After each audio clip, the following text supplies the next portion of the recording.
네, 오늘은 고린도전서 28번째 시간으로 복음의 성찬이라는 제목으로 함께 은혜를 나누기 원합니다. 11장 고린도전서 11장 1절에서 16절에서는 이제 사도 바울이 머리에 수건을 쓰는 것으로 이제 교훈을 했었는데, 오늘 본문에서는 이제 성찬에 대해서 어떻게 바르게 성찬을 해야 되는지 이것에 대해서 고린도 교회 성도들에게 이야기하는 것으로 말씀을 시작하게 됩니다. 한 절 한 절을 보면서 성찬의 의미를 다시 한번 되새기시고 복음으로 성찬을 이루시는 우리 모두 되시기를 진심으로 바라겠습니다. 먼저 17절의 말씀을 다시 한번 읽어보기 원합니다. 함께 읽습니다. 내가 명하는 이 일에 너희를 칭찬하지 아니하나니 도리어 해로움이라. 아멘. 바울이 지금 사도의 권위를 가지고 이제 명령하는 이 일에 대해서 말하고 있는데, 이것은 18절에 나오는 것처럼 고린도 교회 성도들이 교회에 모일 때 발생하는 일이었고, 20절에 나오는 것처럼 주의 만찬에서 이 문제가 일어났다라는 것을 우리는 보게 되는 것입니다. 그리고 이것으로 인하여 일어난 고린도 교회 문제는 18절에 말하는 것처럼 분쟁이다라고 말하고 있습니다. 18절 말씀을 보면 먼저 너희가 교회에 모일 때에 너희 중에 분쟁이 있다 함을 듣고 어느 정도 믿었다라고 고백하고 있는 것이죠. 바울은 고린도 교회의 분쟁 문제에 대해서 이 고린도전서 초반에서 길게 다루었습니다. 그래서 성도가 각각 아볼로, 바울, 게바, 그리스도 편으로 갈라진 문제에 대해서 한참을 이야기했었습니다. 근데 여기에서 말하는 오늘 본문에서 지적한 분쟁은 또 다른 종류의 분쟁을 말하는 것입니다. 그것은 이 20절부터 나오는 주의 만찬에서 이 분쟁의 양상이 뚜렷하게 나타난다라는 것을 함께 볼 수 있는 것입니다. 그런데 바울은 아주 흥미롭게도 여기에서는 또 어떤 면에서 이런 파당이 나누어져야 한다라고도 함께 말하고 있습니다. 우리 19절의 말씀을 좀 함께 읽어보기 원합니다. 19절 말씀입니다. 너희 중에 파당이 있어야 너희 중에 옳다 인정함을 받은 자들이 나타나게 되리라. 아멘. 파당이라는 말은 같은 이해를 가진 사람들의 모임을 말하는 것인데, 오늘 우리가 보고 있는 이 말씀에서는 부정적인 의미로 쓰이고 있는 것도 사실입니다. 잘못된 생각으로 파를 나누는 어떤 무리들의 행동으로 인해서 그들 가운데에서 또 다른 옳다 인정함을 받게 되는 사람들이 나타난다. 이 파당으로 인해서 반대급부로 옳다 인정함을 받는 사람들이 나타난다라는 것을 말해주고 있는 것입니다. 그러니까 이 파당에 동조하지 않고 하나님만을 따르는 경건하고 신실한 성도가 누구인지를 알게 된다라는 것을 말해주고 있는 것입니다. 그렇다면 이제 고린도 교회가 모일 때에 파당을 나눈 그런 사람들은 누구겠습니까? 그리고 그들은 무슨 생각으로 이렇게 당을 나누었겠습니까? 대체 그들이 함께 모여서 주의 만찬을 먹을 때, 성찬을 할 때 어떤 일이 일어나는지 함께 찾아보아야 되는 것이죠. 그래서 바울은 17절에서 그 일에 대해서 결코 칭찬할 수 없었다라고 시작을 했고, 22절 말씀을 보아도 이것으로 칭찬하지 않겠다라고 못 받고 있는 것을 보게 됩니다. 그러니까 고린도 교회의 성찬 이 모든 것은 유익하지 않고 해롭다라는 것을 말하고 있는 것입니다. 안 하느니만 못하다라는 것을 말하는 것입니다. 그러면 어떤 일이 이 고린도 교회 성찬 가운데 있었는지 우리 21절의 말씀을 함께 읽어보기 원합니다. 함께 읽습니다. 이는 먹을 때에 각각 자기의 만찬을 먼저 갖다 먹음으로 취함이라. 아멘. 우리가 지금 현재 행하고 있는 성찬을 생각하면서 이 말씀을 바라보면 도대체 무엇이 문제였는지 파악하기가 어려운 것도 사실입니다. 왜냐하면 성도들이 먼저 와서 먹었다라는 것에 대해서 먼저 이 성찬떡을 여러 개 가지고 가는 것인지 대체 무엇인지 이해가 되지 않습니다. 그래서 우리는 이 당시의 배경을 좀 먼저 알 필요가 있습니다. 초대교회 초창기에는 주의 성찬과 우리가 함께 먹는 식사, 애찬을 구분하지 않았다고 합니다. 한마디로 말해서 식사 시간 전후에 혹은 식사 가운데에 성찬을 기념했다라고 하죠. 그래서 당시 성찬은 주로 저녁에 이루어졌고, 오늘처럼 모든 성도들이 먹을 음식을 요리할 주방이 없었기 때문에 음식은 대부분 부유한 성도들이 준비해온 것으로 함께 나눠 먹는 것이 보통 일이었다라고 합니다. 그래서 아마 먼저 도착한 성도들은 상대적으로 부유한 성도들이었을 것이고, 자유롭게 시간을 사용하기 어려운 성도들, 그래서 저녁 시간에 늦게 도착한 성도들은 노예였을 가능성이 크다라는 것이죠. 그러니까 이런 현상이 일어났던 것입니다. 부유한 성도들이 음식을 가지고 들어와서 식탁에 두고 자리에 앉은 것입니다. 아마 교회 건물이 부유한 성도의 넓은 집이었다면 식탁과 그 식탁을 둘러싼 그런 의자로 구성된 특별한 방에 들어가서 먼저 음식을 실컷 먹고 배불리 마신 포도주로 기분 좋게 취했던 것입니다. 시간이 흐르고 흘러서 하루 종일 밭에서 땀 흘리며 일한 노예 형제들이 교회로 들어온 것입니다. 그런데 이미 그곳엔 앉을 자리가 없었던 것이고, 만찬 식사를 하려는데 그들을 위한 남겨진 식사가 하나도 없었다라는 것입니다. 이 당시 예루살렘과 중근동 지방에는 큰 흉년이 자주 일어났다라고 합니다. 이런 상황을 감안하면 이 가난한 노예 성도들은 계속해서 굶주린 상태로 아마 교회 안에서도 홀대를 받지 않았을까라고 추측할 수 있는 것이죠. 근데 이런 일이 아주 드문 것도 아니었던 것 같습니다. 야고보서 2장 말씀을 보면 야고보 역시도 사람을 차별하여 대하지 말라라고 강력하게 경고하는 장면을 우리는 보게 되는 것이고, 또 사도 바울 역시도 오늘 본문 22절에서 고린도 성도들을 무섭게 꾸짖는 것을 보게 됩니다. 우리 22절의 말씀을 함께 읽어보겠습니다. 너희가 먹고 마실 집이 없느냐? 너희가 하나님의 교회를 업신여기고 빈궁한 자들을 부끄럽게 하느냐? 내가 너희에게 무슨 말을 하랴? 너희를 칭찬하랴? 이것으로 칭찬하지 않노라. 아멘.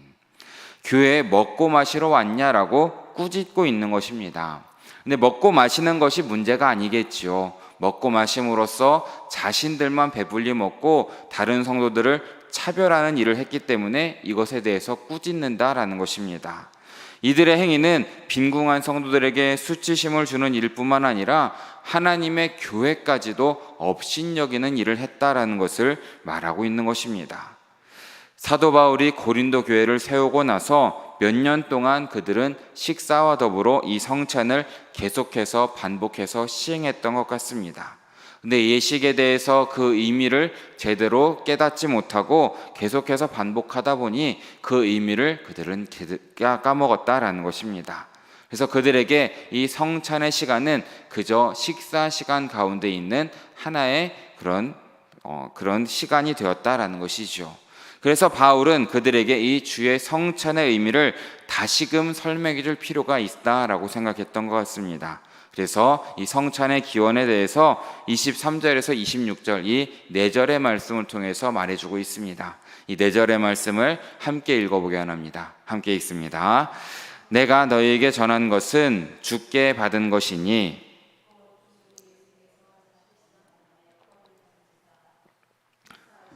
떼어 이르시되 이것은 너희를 위하는 내 몸이니 이것을 행하여 나를 기념하라 하시고, 식후에 또한 그와 같이 잔을 가지시고 이르시되 이 잔은 내 피로 세운 새 언약이니 이것을 행하여 마실 때마다 나를 기념하라 하셨으니 너희가 이 떡을 먹으며 이 잔을 마실 때마다 주의 죽으심을 그가 오실 때까지 전하는 것이니라. 아멘.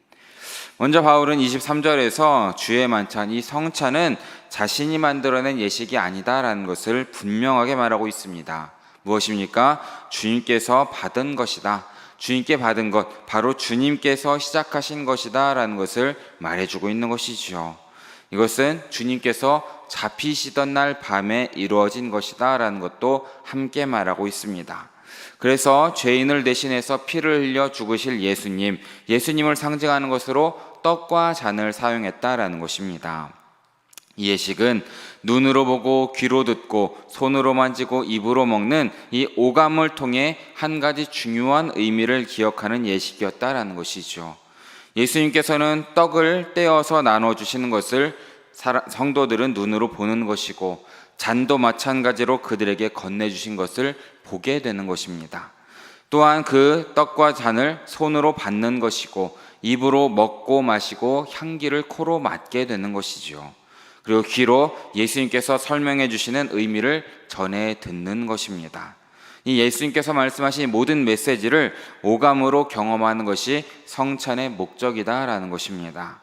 이것은 너희를 위하는 내 몸이고 이 잔은 너희를 위한 내 피로 세운 새 언약인 것이고, 이렇게 이 모든 것은 예수님의 죽으심과 관련된 메시지를 들어야 한다라는 것을 기억해야 되는 것입니다.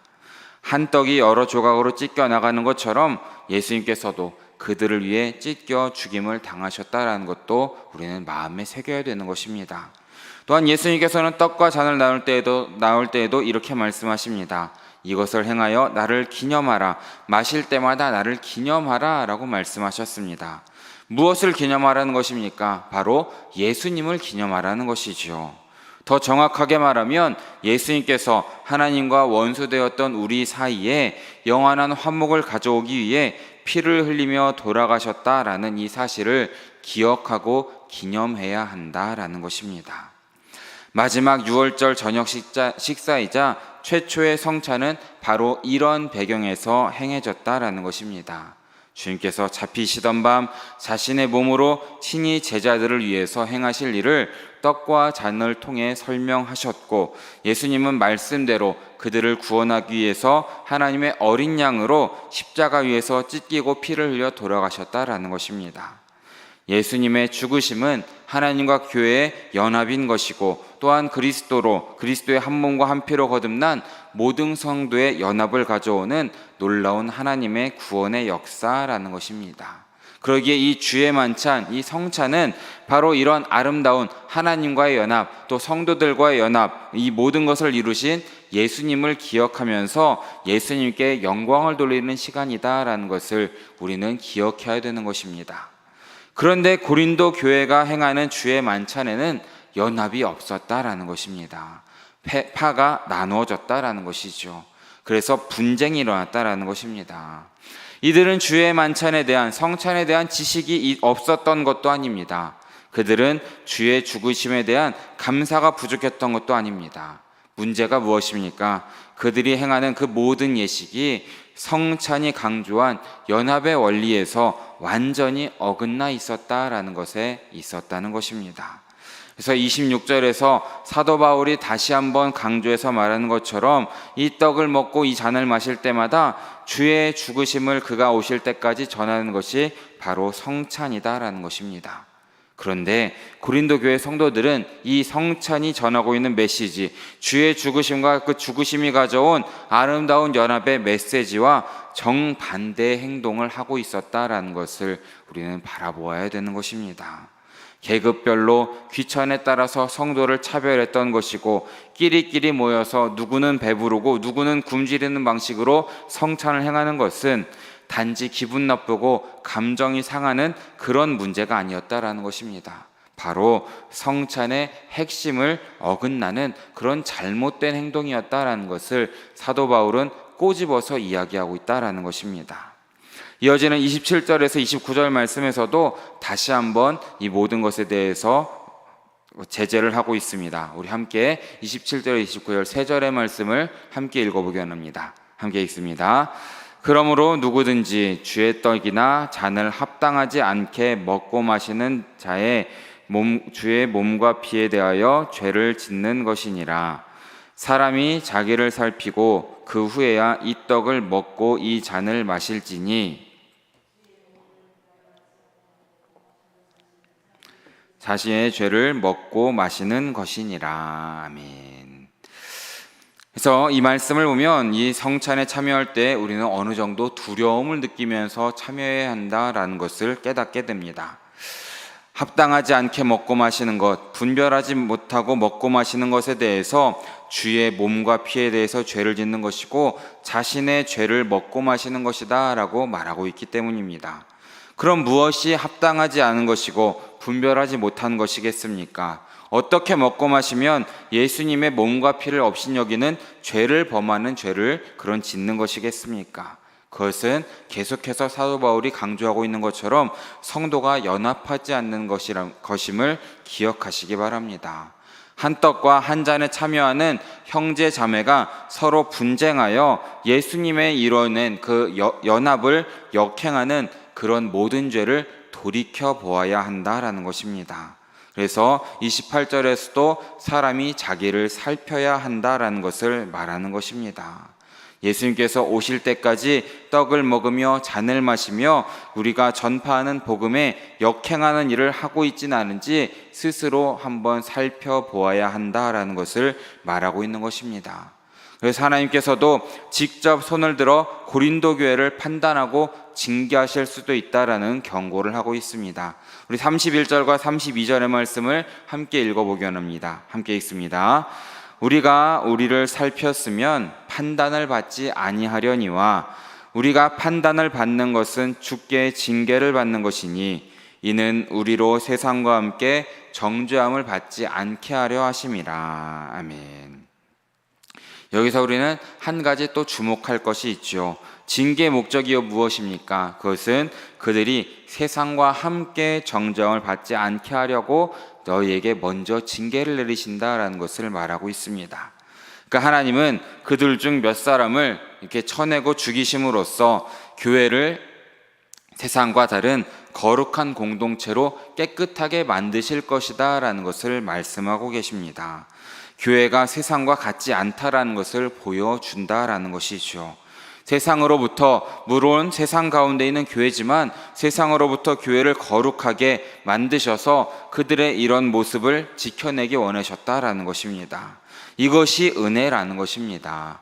하나님께서는 이 성찬을 업신여기는 교회를 그냥 내버려 두지 않으셨던 것입니다. 세상과 똑같이 변질되어서 괴사하도록 놔두지 않으셨다라는 것이지요. 교회를 징계까지 하셔서 바로 잡기를 원하셨던 것입니다. 그래서 사도 바울 역시도 이 성찬의 의미를 다시금 깨달아 알기를 원했던 것입니다. 이 목적이 무엇입니까? 성찬을 통해서 교회가 복음을 전파하는 것이고 그 복음에 합당한 은혜를 성찬을 통해 다시금 풍성히 누릴 수 있게 하는 것, 이 모든 것이 순환적으로 이루어지기를 바울은 원했다라는 것입니다. 그래서 사도 바울은 고린도 교회 성찬에 대해서도 마지막까지도 말씀을 전하고 있습니다. 우리 33절과 34절의 말씀을 마지막으로 함께 읽어보겠습니다. 그런즉 내 형제들아 먹으러 모일 때에 서로 기다리라. 만일 누구든지 시장하거든 집에서 먹을지니 이는 너희의 모임이 판단받는 모임이 되지 않게 하려 함이라. 그 밖의 일들은 내가 언제든지 갈 때에 바로 잡으리라. 아멘. 34절 말씀도 보면 그 밖의 일들은 언제든지 내가 할 때에 바로 잡을 것이다 라고도 말하고 있습니다. 하지만 이 고린도 교회를 방문하기 전에 먼저 처방을 하나 내리고 있습니다. 그게 무엇입니까? 33절에 나오는 것처럼 먹으러 모일 때 좀 서로 기다려라 라는 것입니다. 좀 기다려줘야 된다라는 것이죠. 다른 사람을 배려하여서 기다리고 모두에게 음식이 적절히 돌아갈 수 있도록 챙겨야 한다라는 것을 말해주고 있는 것입니다. 그런데 혹시라도 기다리다가 너무 배고프면 어떻게 하라고 말하고 있습니까? 34절에 보면 딱 잘라 이렇게 말합니다. 만일 누구든지 시장하거든 집에서 먹고 와라 라고 말하는 것입니다. 주의 만찬, 이 성찬의 시간은 단지 식사 시간으로 끝나는 것이 아니니까 배고프면 집에서 밥은 먼저 먹고 와라 라는 것을 말해주고 있는 것입니다. 이렇게 해서라도 이들의 모임이 세상으로부터나 하나님께 판단받는 모임이 되지 않아야 한다라는 것을 말씀하고 있는 것이죠. 계속 이렇게 파당을 나누고 이렇게 사람을 차별하면서 성찬을 행했다면 세상 사람들 역시도 이 고린도 교회의 모임을 통해서 복음의 메시지를 들을 수 없었다라는 것입니다. 오히려 손가락질 했겠죠. 세상에나 여기나 부자들은 잘 먹고 가난한 사람들은 소외당하는 것은 똑같은 것이구나라는 것을 깨달았을 것입니다. 하나님께서는 이 만찬을 통해서, 성찬을 통해서 뒤틀린 복음을 전파하는 교회를 그냥 놔두지 않으셨던 것입니다. 고린도 교회를 판단하고 심판하신 예수님께서는 만일 그들이 회개하지 않는다면 계속해서 징계하실 것이다 라는 것을 우리는 함께 기억해야 되는 것이죠. 우리는 오늘 말씀을 통해서 몇 가지 중요한 교훈을 깨달아야 합니다.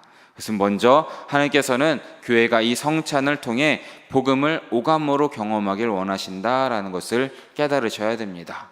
성찬에서 우리가 보고 만지고 먹고 맞고 선포하는 것을 통하여서 실제로 예수님께서 오시는 그날까지 우리는 주님의 복음을 전파해야 한다라는 것입니다.